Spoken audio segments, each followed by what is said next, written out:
በመለስም ጊዜ በቃ አትሊስት እንትን ያረጋናል ግን እንደ ሀገር ኤግዚስት ማድረግ ላይ ምናምን እኮ ፈርታ አታውቅም። ውጭ ሀገር ሄዶ የመኖር ሀሳብ በፍጹም ኖሮኝ አያውቅም። ፎር ዘ ፈርስት ታይም ልጆቼ ሴፍ ናቸው እዚህ መኖራቸው ምናምን ማለት ጀመርኩ። ይሄ የኢንሴኪዩሪቲ በጣም ከባድ ነው። የሆነ ሰው ድንገት መጥቶ ሊገልህ እንደሚችል ማወቅ፣ የሆነ የመንግስት አካል ህግ እንደማያስጥልህ መሰማት መጀመር በጣም አደገኛ ነገር ነው። ለመጀመሪያ ጊዜ ሽጉጥ ያስፈልገኛል ብዬ አሰብኩኝ። ከዛ ከዛ ወዳጆችን በሙሉ ስጠይቅ ሁሉም አላቸው። ስለዚህ እንዴ እነንትናስ ምናምን ስል ሁሉም ወጣቱ ምኑም አለው። ስለዚህ ከፍ ያለው የክላሽ ነው የሚያስፈልገኝ ማለት ነው። አራት ሆኖ ከመጡ ሁሉም ሽጉጥ ከያዙ እንዴት ይሆናል? በፊት ወደ ላይ ተኩሰህ እኮ ለማባረር ነው አይደል? አይሆንማ። ክላሽም ካላችሁ እንግዲህ መትረየስ ልትል ነው ምናምን አይነት ነገር እና ብቻ መንግስት ልትሆኑ እኮ ነው። እና ያ አይነት ኢንሴኪዩሪቲ አለ። እሱ በጣም አደገኛ ነገር ነው። በጣም አደገኛ ነገር ነው። አዎ ምን ይላሉ መሰለህ አሁን ጅቡቲዎቹ ሶማሌዎቹ ምናምን ችኮ ናቸው ይላሉ። ይሄ አጉልልህኛ ናቸው ይላሉ። ኢትዮ ኤርትራ ጦርነት ጊዜ ለ10 ደቂቃ ተኩስ ከተለዋወጡ ኢንታውዘንድስ ይሞታል ሰው ወታደር ምናምን። ሶማሌ 20 ዓመት ሲዋጋ አንድ ከተማ ሙሉ ምናምን ሲላቀቅ 10 ሰው አይሞትም። የ20 ዓመት ስንኖር እንደዚህ አይነት የተካለበ ነገር በሳምንት አንድ እጅግ በጣም የሚያስደነግጥ ዜና ሚኒመም በሳምንት አንድ አለ እኮ። አልማ ልክ እንደ ቅድሙ እንዳወራ ነው ራሱ አዲክሽን ሁሉ ሳይኖር በላይ አሁን ጭርሲ ሊሆን የሚረብሽ የምር እኮ ነው። 10 ሰው ሞተ እኮ አስደነግጥህም። አሁን በእንትና ዞን ታጣቂዎች 10 ሰው ገደሉ ምናምን አምልጠዋቸዋል ማለት ነው ምናምን ነው ቀድሞ ነግረዋቸዋል። ጠቅላይ ሚኒስትር አብይ አህመድ ደብረ ማርቆስ ላይ ስለ አፄ ዮሐንስ የተናገሩት አደገኛ ንግግርን አስመልክቶ የክልሉ ርዕሰ መስተዳድር ዶክተር ደብረጽዮን ገብረ ሚካኤል ምላሽ ሰጥተዋል። አውሮፕላን ማረፊያ ለመርቅ ብሎ ሄዶ የጎጃም ህዝብ በአፄ ዮሐንስ ጊዜ የደረሰብህን በደል አስብ በማለት ህዝብ የሚከፋፍል መርዝ ረጭቶ የሚመለስ መሪ ባለበት ሀገር የትግራይ ክልል ርዕሰ መስተዳድር በሰጡት ምላሽ የሚከተለውን ነው ያሉት። በህዝባችን መካከል ግጭትና አለመተማመን መፍጠር እንደ ቁልፍ የፖለቲካ መሳሪያ በመጠቀም በስልጣን ለመቆየት የተጉ አካላት ባለፉት ዓመታት የአማራና የትግራይ ህዝቦች በማያባራ ግጭትና ቁርሾ ውስጥ ለማስገባት ያላደረጉት ጥረትም ሆነ ያልፈነቀሉት ድንጋይ የለም። ሆኖም እነዚህ በባህልና በታሪክ የተሳሰሩ ወንድማማች ህዝቦች ሁሉንም ውስብስብ የከፋፋዮች ሴራ በማክሸፍ ወንድማዊ ትስስራቸውን አስቀጥለዋል። ይህ ትስስርና መደጋገፍ በሂደትም ይበልጥ እየተጠናከረ እንደሚሄድ ምንም ጥርጥር የለውም ብለዋል ዶክተር ደብረጽዮን። ዶክተር ደብረጽዮን በዚሁ በትግራይ ቴሌቪዥን በተላለፈው መልእክታቸው እነዚህ ህዝቦችን በማጋጨት የስልጣን ዘመናቸውን ለማራዘም የሚጥሩ አካላት በጊዜያቸው ታላቅ ገድል በመፈጸም የህዝባቸውንና የሀገራቸውን ክብርና ህልውና ያስቀጠሉ የቀድሞ የትግራይ ጀግኖች አመራርን ስም በማጉደፍ አሁንም ሴራቸውን መሸረባቸውን ቀጥለዋል ብለዋል። አሁን ግን ያ ሁሉ ውሸትና ቅጥፈት ጭምብሉ ተገፎ እውነተኛ ማንነቱ በግልጽ የታየ ይመስለኛል ያሉት ዶክተር ደብረጽዮን ስለዚህ ጨው ለራስህ እንደሚባለው ከእንግዲህ በኋላ በቅጥፈትና ማጭበርበር መቀጠል እንደማያዋጣ በመገንዘብ የሰላምን አማራጭ መንገድ መከተልና ህጋዊና ወቅታዊ ጥያቄዎቻችን መመለስ ያስፈልጋል ብዬ አምናለሁ ሲሉ መልእክታቸውን ቋጭተዋል። አፄ ዮሐንስ 4ኛ ለጎንደርን የተሰውላት አንተ ደንቆሮ አስተውለው፣ አትስደባቸው፣ ነገስታትን አትሳደብ።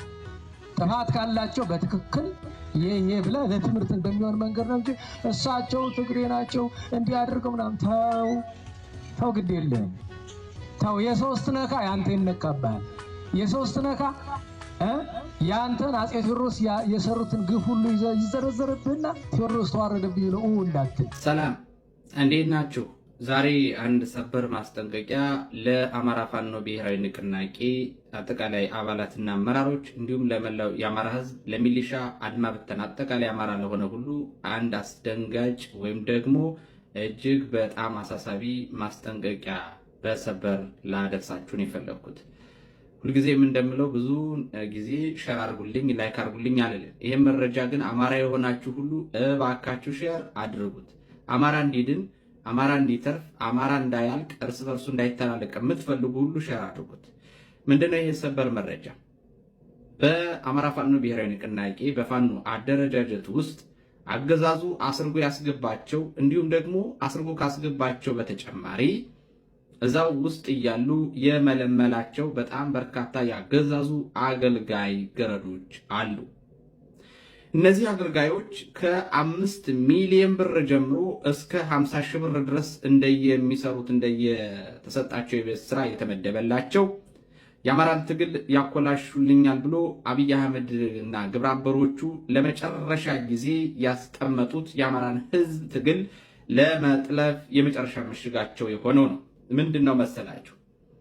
ለፋኖ አደረጃጀት ውስጥ ያስገቧቸው አስርገው ያስገቧቸው አንዳንዶቹ በመክዳት ከመከላከያ ከአድማ ብተና ከሚሊሻ የከዱ መስለው ሂደው በመክዳት የተቀላቀሉ፣ አንዳንዶቹ ቀደም ብለው የገቡ ዘመናት 1 ዓመት 2 ዓመት ያስቆጠሩ፣ አንዳንዶቹ አሁን በቅርብ የተመለመሉ፣ በአጠቃላይ ትልቁ ከፍተኛ አመራሮችን ለመታ 5 ሚሊዮን ብር፣ መካከለኛ ዝቅተኛ ምናምን እየተባለ አባላቶችን ለመታ ደግሞ የከተማ ቦታ የቤት መስሪያ ቦታና ብር ትሸለማላችሁ በሚል ቃል ተገብቶላቸው አሁን ስራቸውን እንዲጀምሩ ትዕዛዝ ተሰጥቷቸዋል።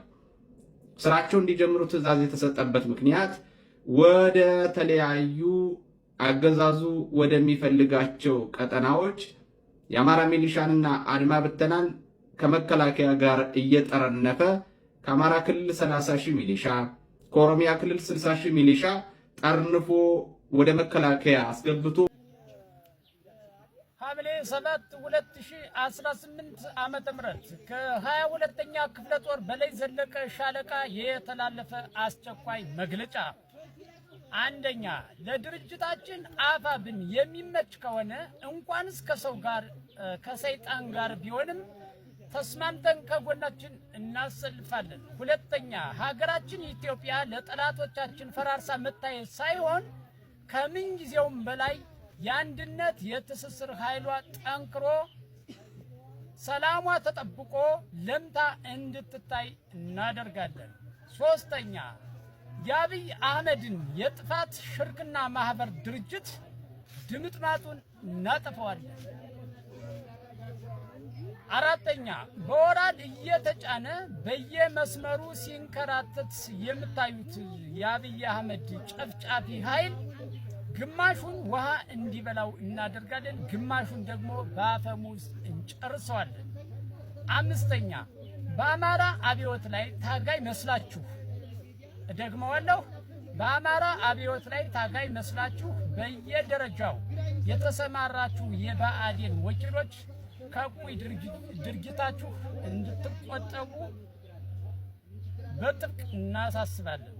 ነገ በታሪክ አንፋታችሁ። ስድስተኛ፣ ማንኛውም የአማራ ባለሀብቶች ከአማራ ትግል ጎን እንድትቆሙ እናሳስባለን። ሰባተኛ፣ ማንኛውም አማራ አዲሱን የማጥቃት የትግል ስትራቴጂያችን ተረድቶ ከጎናችን እንዲቆም እናሳስባለን። ስምንተኛ፣ በላይ ዘለቀ ሻለቃ በምታስተዳድራቸው ቀጠናዎች ላይ የምትገኙ ማህበረሰቦች የተጠየቃችሁትን ዓመታዊ ድጋፍ በአስቸኳይ እንድትከፍሉ እናሳስባለን። ይህንን መግለጫ የማስተላልፍላችሁ ከበላይ ዘለቀ ሻለቃ ህዝብ ግንኙነት አርበኛ መንግስቱ በላይ ነኝ። አመሰግናለሁ።